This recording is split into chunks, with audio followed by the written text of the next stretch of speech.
Bonjour, c'est Christelle Cronier. Aujourd'hui, on appelle Bouchra Azouz du comité d'orientation ONU Femmes France, réalisatrice et militante engagée auprès des femmes des quartiers populaires.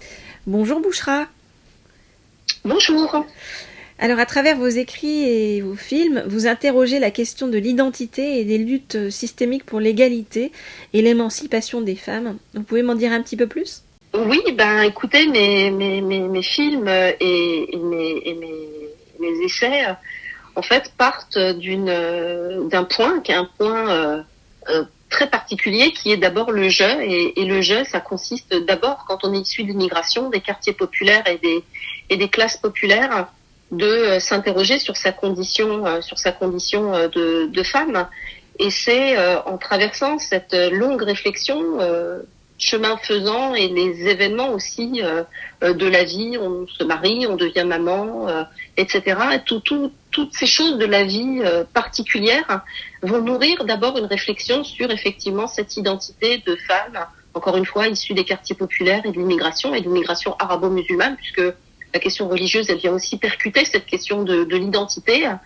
Et à un moment donné, j'ai fini par comprendre que il fallait, de sa réflexion propre et personnelle, essayer de rentrer en résonance avec des réflexions et donc des luttes qui sont déjà organisées autour de la question de l'émancipation, donc de l'égalité femmes-hommes, et de l'égalité au sens plus large du terme, c'est-à-dire de la conquête aussi de cette égalité citoyenne. Vous avez été secrétaire générale du mouvement Ni pute ni soumise de 2007 à 2009. Pourquoi avoir ensuite fondé votre propre mouvement, le féminisme populaire ? Alors, je dirais d'abord un mot sur pourquoi j'étais dans le mouvement Ni pute ni soumise. Et je dis ça parce que ça relie à la première question, qui est d'abord cette toile de fond me concernant, oui, qui est vraiment une réflexion intime et personnelle. Et je ne quitte jamais cette question intime et personnelle, parce que tout au long de ma vie, en fait, ce que je vais chercher, moi, c'est des réponses, en fait, à des problématiques qui se sont posées à moi en tant que génération postcoloniale, donc qui va devoir se construire dans une société qui écrit cette page blanche de l'après-colonisation, avec une génération qui est prise en étau entre cette loyauté, cette fidélité à la famille, et donc aux traditions, à la culture, et en même temps avec cette nécessité de trouver sa place dans une société qui est encore lourdement frappée par cette décolonisation, et en particulier la guerre de libération d'Algérie. Et donc, le mouvement Ni pute ni soumise, il arrive en 2002, quasiment 20 ans après la marche des beurs, et c'est la première fois finalement que fait irruption dans l'espace public, médiatique et politique de la question des femmes des quartiers populaires. Et ça, c'est un événement unique et fondateur. Et moi, en fait, je suis d'abord piquée par la curiosité d'un mouvement qui est un mouvement d'ampleur, et qui vient percuter encore une fois cette toile de fond qui est mon questionnement intime et personnel sur ce cheminement, encore une fois, d'une femme issue des quartiers populaires, de l'immigration, et donc aussi de cette histoire postcoloniale. Et donc pour moi, ça m'attire, parce que je me dis, là, il y a des filles comme moi, qui sont issues des quartiers comme moi, et qui viennent poser deux choses. Et donc il y a une évolution par rapport à la marche pour l'égalité et contre le racisme, qui est ce que nous posons, nous, les femmes des quartiers populaires, la question de la ghettoisation, en plus de la question de l'égalité. C'est-à-dire que cette évolution des quartiers populaires qui va enfermer d'une certaine façon les populations issues de l'immigration dans les quartiers populaires, qui étaient quand même ces banlieues rouges qui étaient structurées autour de la lutte des classes, et donc de tous les mouvements communistes et les mouvements d'éducation populaire. On va poser la question de l'égalité en rapport à cette ghettoisation. Et en quoi la ghettoisation, elle est un frein majeur à l'égalité ? D'abord parce qu'elle va organiser deux mouvements que sont ceux portés par les garçons, et les revendications qui sont portées et sur lesquelles la focale en fait est mise, que sont la question des garçons. Et donc l'immigration se traduit par un prisme du masculin, et à côté, les femmes, elles sont l'angle mort de tous ces mouvements-là. Et donc, Ni pute ni soumise, pour la première fois, va mettre au cœur de la réflexion de cette égalité et des luttes systémiques pour l'égalité et l'émancipation, la question de la ghettoisation qui trouvera des déclinaisons plus tard avec le séparatisme, avec tout ce qu'on veut. Mais ça part de là. Et donc, moi, quand j'entre dans le mouvement en 2002, j'entre timidement, je suis en observation, j'essaie de comprendre ce qui se passe. Et en 2007, 5 ans plus tard, je deviens la secrétaire générale de ce mouvement. C'est-à-dire que j'ai fait déjà un cheminement intellectuel pour essayer de mettre en convergence à la fois un questionnement personnel qui va commencer avec Ni Putes Ni Soumises à devenir, me concernant, une réflexion qui va s'élargir et qui va s'ouvrir à une question de génération, à une question des quartiers populaires et à la question des femmes dans les quartiers populaires. C'est quoi alors le féminisme populaire ? Alors quand je quitte le mouvement, moi, en 2009, il s'est passé des choses entre 2002 et 2009. Il s'est passé aussi que la question religieuse et du fondamentalisme religieux prend une ampleur et devient un sujet quasiment majeur en fait sur la question des femmes des quartiers populaires qui sont renvoyées exclusivement à cette question de l'oppression culturelle et religieuse. Et de mon point de vue, il y avait une question qui venait aussi se poser, qui était la question sociale. Et pour moi, qui était dans cette quête d'intégrer des luttes systémiques pour l'égalité, mais une lutte systémique aussi pour l'égalité sociale, c'est-à-dire la justice sociale, l'égalité des chances, etc., ça me paraissait quelque chose qui me convenait plus, en fait, de me détacher totalement de cette question qui avait structuré, moi, mon cheminement et ma pensée. J'avais acquis suffisamment d'expérience et de connaissances aussi pour poser quelque chose qui allait devenir un peu plus tard le féminisme populaire. Et donc, pour moi, le féminisme populaire, c'est d'abord dire que dans les quartiers populaires, il existe une dynamique émancipatrice qui est extrêmement puissante et qui est portée par les femmes dans les quartiers. Et que cette dynamique, elle a besoin d'être soutenue, elle a besoin d'être accompagnée et elle a besoin de s'objectiver dans des politiques publiques d'envergure. Et ça veut dire, en fait, que le féminisme populaire pose dans l'héritage de Ni Putes Ni Soumises une question qui est fondamentale, qui est celle de la question sociale. Et donc, les quartiers populaires ne sont pas simplement les zones où se concentrent les gens issus de l'immigration. Ce sont des zones où se concentrent, en plus d'être des gens issus de l'immigration, des gens des quartiers populaires, des classes populaires.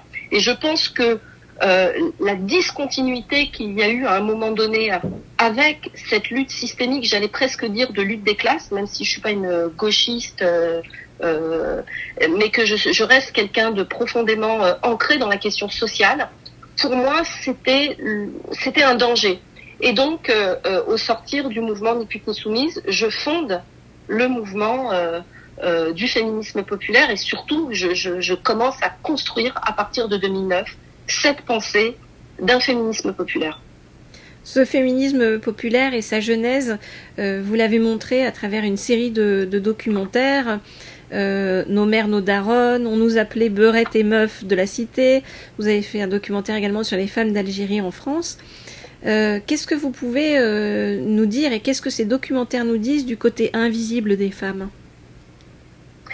Justement, dans cette démarche de poser cette pensée d'un féminisme populaire, porté par un mouvement associatif,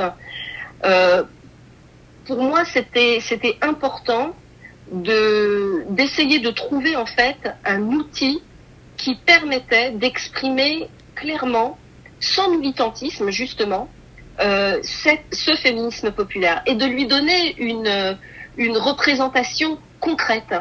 Et en 2012, en fait, moi j'avais intégré un atelier d'écriture au sein de la Fondation TF1 qui m'a formée à l'écriture dramaturgique. Et du coup, forte de cette expérience, je me suis dit que c'était important de passer à un outil audiovisuel qui permettait de toucher le plus grand nombre au travers simplement de récit, c'est-à-dire poser sa caméra et aller raconter l'histoire de ces femmes invisibles dans les quartiers, dont l'histoire raconte aussi ces luttes qui sont des luttes quotidiennes, des luttes pragmatiques, pratiques, des luttes aussi de répondre à l'urgence qui est l'urgence sociale qui les frappe. Et donc cette série documentaire, elle est inédite de ce point de vue-là, puisque je propose 3 films pour 3 générations de femmes qui vont raconter à la fois l'immigration, c'est-à-dire cet enracinement, et comment génération après génération nous organisons nos luttes et finalement nous intégrons des luttes systémiques qui décrivent une intégration dans la société française. Et ça, c'est aussi assez inédit, parce qu'on parle tous d'intégration, d'assimilation, dans le fond, c'est pas ce que ça veut dire. Et ces films proposent de raconter de façon inédite cette intégration au travers de luttes invisibles portées par les femmes dans les quartiers populaires, des femmes qui sont à la fois issues de l'immigration, encore une fois, et issues des classes et des quartiers populaires. Et c'est raconter ces 2 mouvements en même temps au travers de ces 3 films, 3 générations, là, qui nous permettent de mesurer ces batailles qui ont été menées et emportées par les femmes dans les quartiers populaires. On comprend bien que les femmes des quartiers prioritaires de la ville cumulent finalement une double, voire triple discrimination entre leur situation de femme, leur situation de personnes vivant dans des conditions socio-économiques difficiles et souvent d'origine étrangère. Quels sont les autres freins qu'elles rencontrent de plus par rapport aux hommes ? Je dirais que les freins qu'elles rencontrent par rapport aux hommes découlent déjà de ce que vous venez de citer, qui sont ces triples discriminations à minima, que sont le fait d'être une femme, parce que le fait d'être une femme, qu'on soit des quartiers populaires, d'immigration ou pas d'immigration, en fait, ça reste exactement la même problématique que toutes les femmes. C'est-à-dire que la société, elle s'organise autour du pouvoir, et qui est un pouvoir masculin, c'est-à-dire qui est une domination masculine. Et les femmes vont naturellement avoir des freins psychologiques par rapport au fait qu'elles sont des femmes. D'ailleurs, on le voit bien, elles demandent moins d'augmentation, elles sont moins dans des stratégies d'ascension professionnelle. Donc, il y a déjà ce frein-là qui vient du fait d'être une femme. Et donc, ça renforce forcément des freins par rapport aux hommes, y compris dans les quartiers populaires. Et le fait de vivre dans des conditions socio-économiques qui sont des conditions difficiles, eh bien, ça crée aussi, et ça fait des femmes, et ça, c'est ce que prône aussi le féminisme populaire, ça fait des femmes quasiment un groupe social à part entière. Un groupe social à part entière parce que, finalement, quand on prend les travailleurs les plus pauvres, c'est les femmes, les travailleurs les moins qualifiés, ce sont les femmes, finalement, du coup, les plus bas salaires, ce sont les femmes, les emplois les plus précaires, les plus fragiles, ils sont occupés par les femmes. Et donc, quand on tire un petit peu comme ça les femmes par un prisme socio-économique, eh bien, elles sont aussi en situation difficile par rapport aux hommes. Et puis, le fait d'être d'origine étrangère, on le voit encore plus aujourd'hui avec la complexité du traitement des étrangers en France, que cette condition, elle s'ajoute aux difficultés déjà des femmes, parce qu'elles sont des femmes et parce qu'elles sont de conditions sociales précaires. Donc, on voit bien que le rapport il est inégal par rapport aux hommes. Et ça c'est encore une fois le féminisme populaire qui porte ce combat-là, qui est de dire il faut donner à toutes les femmes sur tous les territoires les moyens de leur émancipation. Donc on voit bien que... Donner les moyens de leur émancipation, c'est aussi, et c'est pour ça que je vous disais qu'il y avait une nécessité de créer le féminisme populaire, c'est que si on se détache totalement de la question sociale, eh bien on abandonne les femmes dans des trappes de pauvreté, dans des trappes de précarité, desquelles il est extrêmement difficile de sortir. Donc on voit bien que pour les femmes, il y a forcément les difficultés de garde d'enfants, de transport, des pressions qui s'exercent par la situation matrimoniale, l'accès peut-être complexe aux informations et aux possibilités d'emploi, mais parfois aussi le manque justement de confiance et l'estime de soi aussi. Ah oui, ça c'est sûr. Moi-même qui vous parle, c'est un travail quasiment quotidien que je fais sur moi. Parce qu'on est pétri de doute, on est pétri de ce sentiment d'imposteurs. C'est tout ça qui nous plombe, parce qu'en fait, on n'a pas la matrice, on n'a pas été éduqué pour être en valorisation de soi, de se mettre en avant. On est éduqué, en tout cas moi dans mon éducation de femmes issues des quartiers et d'origine marocaine, j'ai été éduquée dans les règles de bienséance de ma culture, qui sont que on ne doit pas se faire remarquer, on doit parler doucement, on ne prend pas la parole en public, on ne rit pas en public. C'est de tout ça qu'il faut revenir, de toute cette histoire qui vous plombe, qui vous anesthésie, qui vous handicape pour avancer. Donc oui, pour les femmes, la question de l'estime de soi, de la confiance en soi, c'est extrêmement important. Et c'est aussi pour ça que je me suis engagée dans cette voie de l'écriture et de la réalisation de documentaires, mais aussi de fiction, parce que pour moi c'est extrêmement important d'investir le milieu de l'audiovisuel, du cinéma, avec ce prisme que nous avons, ce prisme particulier, qui est de raconter nos histoires et qui est de mettre en visibilité ces parcours héroïques, ces héroïnes du quotidien, ces héroïnes invisibles, parce que pour se construire, et ça a été un peu aussi le drame de notre génération, c'est qu'avant nous, il n'y avait pas des femmes qui avaient les mêmes conditions que nous, qui avaient la même histoire que nous. On a dû écrire, j'allais dire, le prototypage de ce qu'était ce combat du féminisme populaire. Et aujourd'hui, il faut de façon massive, importante, raconter ces histoires et proposer des modèles identifiants aux jeunes femmes et aux jeunes filles des quartiers populaires, mais pas que, dans le fond, puisque on voit bien avec nos mères, nos daronnes, ça a inspiré la France entière, et des gens de toute origine, de toute condition, des hommes, des femmes qui étaient touchés par le récit de ces femmes. On voit bien donc que c'est un parcours du combattant. Le taux de chômage des habitants des quartiers populaires, des habitantes des quartiers populaires de la ville est 2,6 fois supérieur à celui des femmes des autres quartiers. Comment est-ce qu'on peut rétablir les équilibres et accepter les nuances qui nous permettent de dire que on est tous et toutes les héritières des valeurs universelles et humanistes? Il faut qu'on puisse, de façon importante et significative, montrer que dans les quartiers populaires, il y a une dynamique émancipatrice qui est puissante. Les femmes, elles veulent s'en sortir et elles y travaillent. Elles nous ont pas attendus. Elles s'organisent, mais à un moment donné, le système D, c'est pas possible. C'est-à-dire laisser des gens s'épuiser à la tâche, alors que si on en faisait un sujet de société, et si on se disait, mais les femmes dans les quartiers populaires, elles ont un taux de chômage qui est 2,6 fois plus important que les femmes dans les unités environnantes. Si on dit, les femmes des quartiers populaires, elles sont plus le taux d'emploi des femmes est bien inférieur à celui des hommes dans les quartiers populaires. Ça veut dire quoi quand on traduit ça dans un langage féministe? Ça veut dire qu'en fait, on organise la domination masculine dans les quartiers populaires. Et ça, c'est pas acceptable.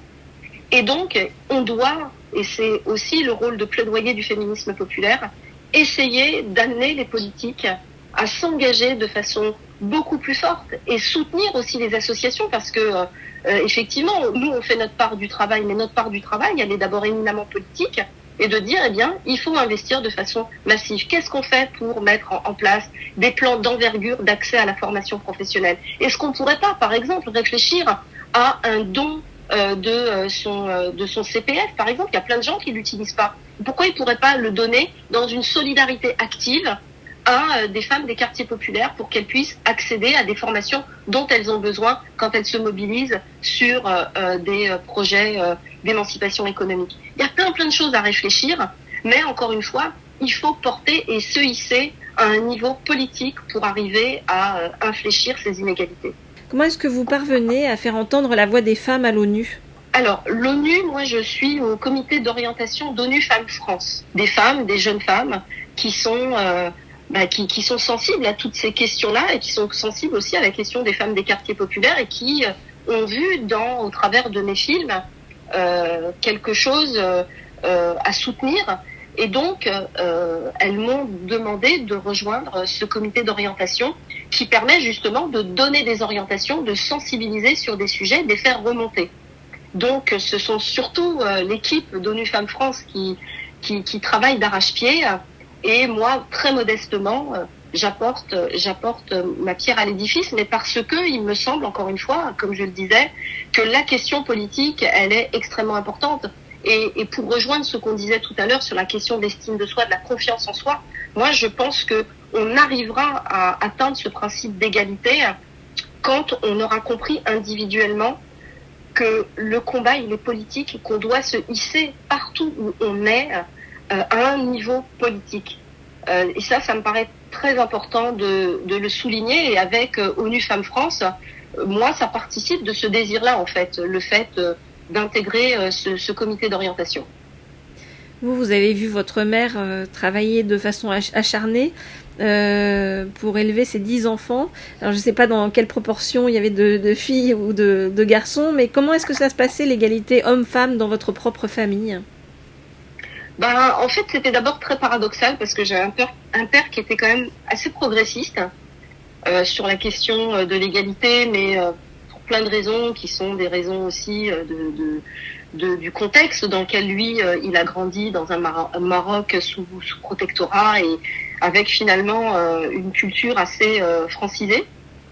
Mais en même temps, tout ça, c'est une histoire pétrie de contradictions parce que en fait, il faut intégrer, et moi c'est ce que j'ai intégré très tôt dans ma cellule familiale, c'est que finalement, on avait beau être dans la même famille, on avait chacun nos parcours, on était impactés très différemment par notre même histoire familiale, parce qu'on a des sensibilités différentes, on a des personnalités différentes, et que ça, il faut l'accepter, et qu'il faut accepter, pour commencer son chemin d'émancipation, de se dire que on vient d'abord d'une cellule familiale qui est pétrie de contradictions. Donc j'ai une mère, moi, qui est à la fois très arc-boutée sur sa tradition, sur sa culture, et en même temps qui est aussi en prise, elle, dans sa propre vie, dans sa propre construction, par des révoltes qui la sortent aussi de ses assignations.